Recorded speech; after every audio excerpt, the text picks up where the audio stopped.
ಹಳೆಯ ಚಿನ್ನದ ಒಡವೆನ ಅಧಿಕ ಬೆಲೆಗೆ ಮಾರಬೇಕೆ? ಅಂದ್ರೆ ಆಟಿಕಾಗೆ ಕಾಲ್ ಮಾಡಿ 8880 ಅಟ್ಟಿಕಾ ಗೋಲ್ಡ್ ಕಂಪನಿ. ಕನ್ನಡದಲ್ಲಿ ವೆಬ್ ಸೀರೀಸ್ ಆಗ್ತಿದ್ಯಾ? ನಟಿ ರನ್ಯಾ ರಾವ್ ಕೇಸ್ ಕುತೂಹಲ ಮೂಡಿಸಿದೆ ಜಿ5 ಕನ್ನಡದ ಹೊಸ ಪ್ರೋಮೋ. ನಟಿ ನಿಶ್ವಿಕಾ ನಾಯ್ಡು ನಟಿಸಿರುವ ಪ್ರೋಮೋ ಔಟ್ ಆಗಿದೆ.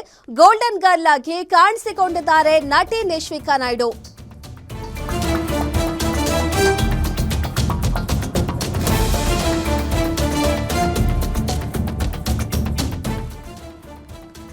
ಕನ್ನಡದಲ್ಲಿ ವೆಬ್ ಸೀರೀಸ್ ಆಗ್ತಿದ್ಯಾ ನಟಿ ರನ್ಯಾ ರಾವ್ ಕೇಸ್ ಅಂತ ಹೇಳಿ ಪ್ರಶ್ನೆ ಮೂಡ್ತಾ ಇದೆ. ಯಾಕಂದ್ರೆ ಕುತೂಹಲ ಮೂಡಿಸಿದೆ ಜಿ5 ಕನ್ನಡ ಚಾನೆಲ್ನಲ್ಲಿ ರಿಲೀಸ್ ಆಗಿರುವಂತ ಒಂದು ಹೊಸ ಪ್ರೋಮೋ.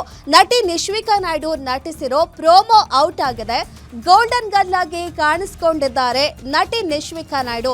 ವಿದೇಶಗಳಿಂದ ಬಂಗಾರ ಹೊತ್ತು ತರುವ ಪಾತ್ರದಲ್ಲಿ ನಿಶ್ವಿಕಾ ಕಾಣಿಸಿಕೊಂಡಿದ್ದಾರೆ. ನಟಿ ರನ್ಯಾ ರಾವ್ ಕೇಸ್ ರೀತಿಯಲ್ಲೇ ಈ ಒಂದು ಪ್ರೋಮೋ ಕೂಡ ಇದೆ. ಸದ್ದಿಲ್ಲದೆ ವೆಬ್ ಸೀರೀಸ್ ಆಗ್ತಿದ್ಯಾ ರನ್ಯಾ ರಾವ್ ಸ್ಟೋರಿ? ಹಾಗಿದ್ರೆ ಅಕ್ರಮ ಬಂಗಾರ ಕಳ್ಳ ಸಾಗಾಣಿಕೆಯಿಂದ ಜೈಲು ಸೇರಿದ್ದಾರೆ ನಟಿ ರನ್ಯಾ ರಾವ್. ಅಧಿಕಾರಿಗಳ ಸಹಾಯದಿಂದ ಗೋಲ್ಡ್ ಸ್ಮಗ್ಲಿಂಗ್ ಅನ್ನ ಮಾಡ್ತಾ ಇದ್ರು. ಇದೇ ವಿಚಾರವಾಗಿಯೇ ಕನ್ನಡದಲ್ಲಿ ರೆಡಿ ಆಗಿದೆ ಈಗ ವೆಬ್ ಸೀರೀಸ್. ಆಪರೇಷನ್ ಬಂಗಾರ ಹೆಸರಲ್ಲಿ ಜಿ5 ಕನ್ನಡದಲ್ಲಿ ವೆಬ್ ಸೀರೀಸ್ ಒಂದು ಶುರುವಾಗಿದೆ. ನಟಿ ರನ್ಯಾ ರಾವ್ ವಿದೇಶಗಳಿಂದ ಅಧಿಕಾರಿಗಳ ಸಹಾಯ ಪಡ್ಕೊಂಡೇನೆ ಗೋಲ್ಡ್ ಸ್ಮಗ್ಲಿಂಗ್ ಅನ್ನ ಮಾಡ್ತಿದ್ರು. ಆ ಪ್ರಕರಣದಲ್ಲಿ ಈಗ ಜೈಲಿನಲ್ಲಿದ್ದಾರೆ.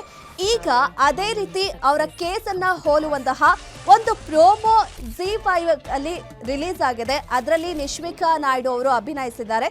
ಹಾಗಾಗಿ ಈ ಒಂದು ಕೇಸ್ ರನ್ಯಾ ರಾವ್ ಅವರ ರೀತಿ ಇದೆಯಾ, ಆ ಒಂದು ಕೇಸಿಗೆ ಸಂಬಂಧಪಟ್ಟಿದ್ಯಾ ಅನ್ನೋ ಒಂದು ಕುತೂಹಲ ಮೂಡ್ತಾ ಇದೆ. We need to check.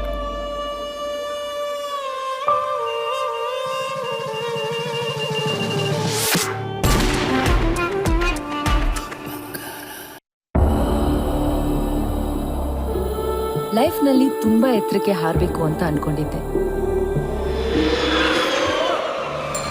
Power, money, success comes with a cost. Golden Girl has landed. Noted, sir.